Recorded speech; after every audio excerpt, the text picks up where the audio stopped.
All right, what is going on, everybody? Liam here, Everything NYJ, all decked out my Ranger gear. Game 7 tonight, huge game. I'm a little nervous, really excited. Rangers on the road. I actually feel better with them on the road than I do at home, even though they got that nice win Saturday night. Aaron Rodgers was there. Let's go, Rangers, man. Let's go, Rangers. But we're not here to talk about the Rangers right now. If you guys ever want to talk Rangers, you could always hit the DMs, talk to me there. Love talking Rangers too. But the 2023 NFL Draft has come and gone. We have 7 picks to talk about. Let's recap it, get my thoughts. I want to hear what you guys have to say about it too down in the comment section below. So let's get into it, right? Pick 15, Will McDonald, edge from Iowa State. I did a video about this, its own separate video on Friday, just breaking it down. At the time, I wasn't really a huge fan of the position that we drafted. Will McDonald, nothing personal against him. I just wasn't feeling defensive end in the first round. Like I said in the other video, offensive line, defensive line, safety, uh, wide receiver, linebacker, backup center. That's what I really wanted in the first round. But then again, all four of the big four tackles were gone at the time, so the Jets might have panicked. I'm sure they tried to trade back and they just weren't able to. The more I read up on Will McDonald, the more research I do, the more I hear people talking about him. This guy's a freak athlete.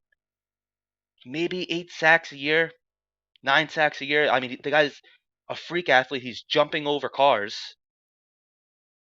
Incredible. He's a little small. He wants to get down. He wants to get up to 250. He's at 239, 240 now. Definitely, probably won't be starting week 1 if I had to imagine. It is what it is. That's a pretty hefty room, though. I mean, so I do kind of feel good about that. I mean, like I said, Carl Lawson, Huff, Jermaine Johnson, Clemens, now Will McDonald. Robert Saleh, Jeff Ulbrich, they like their defense. They like their rotation. So Will McDonald, I'm sure, will be getting some touches. I'm sure he will be getting some playing time. I'm not sure if it's going to be right away in week 1. He might be a player that comes on as the season moves forward. We're going to have to wait and see about that. Am I happy that we got Will McDonald? Yes. Do I like it at pick 15? Probably not. He didn't even think that he was going to be going this early. That's the funny thing. In his press conference, he's like, "Yeah, I didn't think I'd be drafted this soon." So that kind of tells you all you really need to know.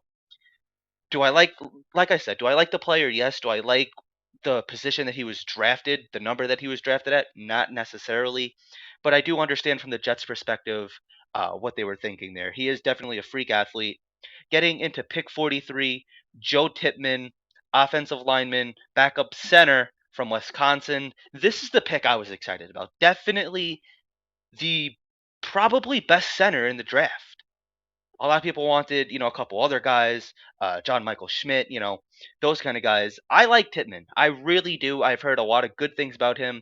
And on a lot of mock drafts I've seen, it was between John Michael Schmidt and Tippmann. I'm glad that we got him. I really am. I'm super excited about this pick. I really am. It just feels like we have a center for the next, most likely, at least 5 years. We have McGovern. Not sure if I mean Robert Sala even said that Pittman and McGovern are going to be competing for the starting spot. We have been so spoiled with Kevin Mawai and Nick Mangold. We feel like we might actually have our next Kevin Mawai, our next Nick Mangold, right here in Joe Tippmann. He has the connections with the other Jets players. One of the ex-Jets was his coach since 5th grade, so he has the New York connection right there already. Knows what the New York Jets like, and just overall, as Jets fans, we have been wanting a center in the draft, and we've been begging for this for so long. We've sat through some bad centers, Ryan Khalil and just Spencer Long, to name a couple. Since Nick Mangold's retired, we've struggled a little bit. Connor McGovern, never our biggest problem on the offensive line, but I definitely felt like that was a player that could always be upgraded.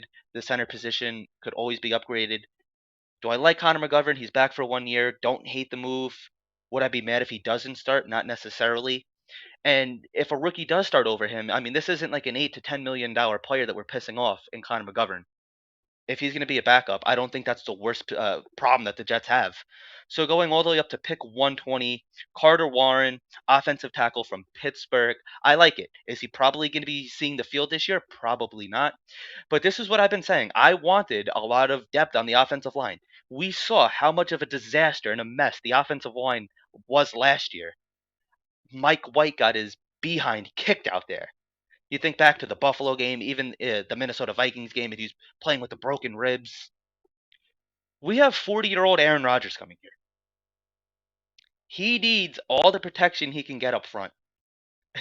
So we got to do everything that we can to just stockpile the offensive line, which I like. I feel like we have some real quality depth now. If God forbid a Mekhi Becton isn't ready, or goes down, or Dwayne Brown, or knock on wood, God forbid AVT, something like that. Anybody on the offensive line, I feel comfortable that we have a couple guys that could step in at least for a couple of games and at least be serviceable. I'm not expecting Pro Bowl play from a lot of these guys, but serviceable offensive line, just production, you can never go wrong. So going up to pick 143, I'm not even going to try to say his last name. It's Israel, but I'm going to call him Izzy. It seems to be his nickname already, Izzy. Running back from Pittsburgh. The New York Jets and Joe Douglas seem to really like these Pittsburgh guys. Izzy, very explosive, possibly the best running back in the draft. They got rid of Ty Johnson. Brees Hall's probably not going to be Brees Hall week 1. Michael Carter, I've been hearing rumors that he might be traded with his attitude. Do I really see that happening with Michael Carter? Probably not. But it seems to be Joe Douglas's MO. Every year since he's been Jets general manager, he's drafted a running back. So I'm really excited about this. I love it. I really do. This three-headed monster between Brees Hall, Michael Carter, and Izzy, that's going to be a really explosive running back room. And the Jets, they want to be a team that runs the ball. We've had bad running backs for many, many years. We haven't had really a good running back, I'm going to argue, since Chris Ivory, Bilal Powell. So was that 2015? So now that we got guys like Brees Hall, even Michael Carter, who didn't really play up to 100% last year, I really think that he was injured, to be completely honest with you guys. He definitely did take a step back. I mean, but just think, a couple years ago, we were watching Le'Veon Bell and Frank Gore out there at running back. So that we have all these young studs now. Really excited. I like this pick. I really do.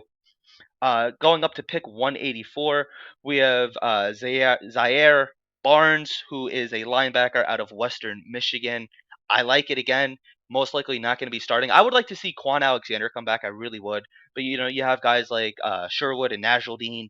So there's a little bit of depth at the linebacker position. CJ Mosley's getting a year older. They obviously re signed Quincy Williams, who is just an explosive player. Love Quincy. But we're not sure. As of right now, Quan's not back. We're not sure if he's going to be coming back. It seems like a foregone conclusion almost that he will be. All these Jets fans, including myself, we're all begging for him to come back. But as of right now, Monday, May 1st, he's not officially back on the roster yet. So I like it. Another depth piece. The thing with these guys is most of them, all probably besides Titman, won't be starting. This was all just a depth draft. I feel like for the most part, the Jets have their team, and I really think that this is a Super Bowl contending team. At pick 204, we have Jarrah Bernard, cornerback from LSU. Again, between Sauce and DJ Reed and even Michael Carter, he's probably not going to be seeing the field. He might get a couple uh, not reps, but he might see some playing time a little bit. Probably later on during the season, if God forbid there's an injury, maybe he could step in there. Uh, I like it. I mean, it's depth, so I'm gonna take it for what it is. Not gonna look. I gotta be honest. Most of these guys I haven't heard of. I'm gonna be 100% honest with you. I'm not a huge draft guy, but like all the mock drafts I have seen, besides Titman, I haven't really. I don't think I've seen any of these guys on these draft boards. So Joe Douglas definitely did his homework. He's been eyeing on some of these guys, and this was a typical Joe Douglas draft. It wasn't as pretty and as sexy as the years past.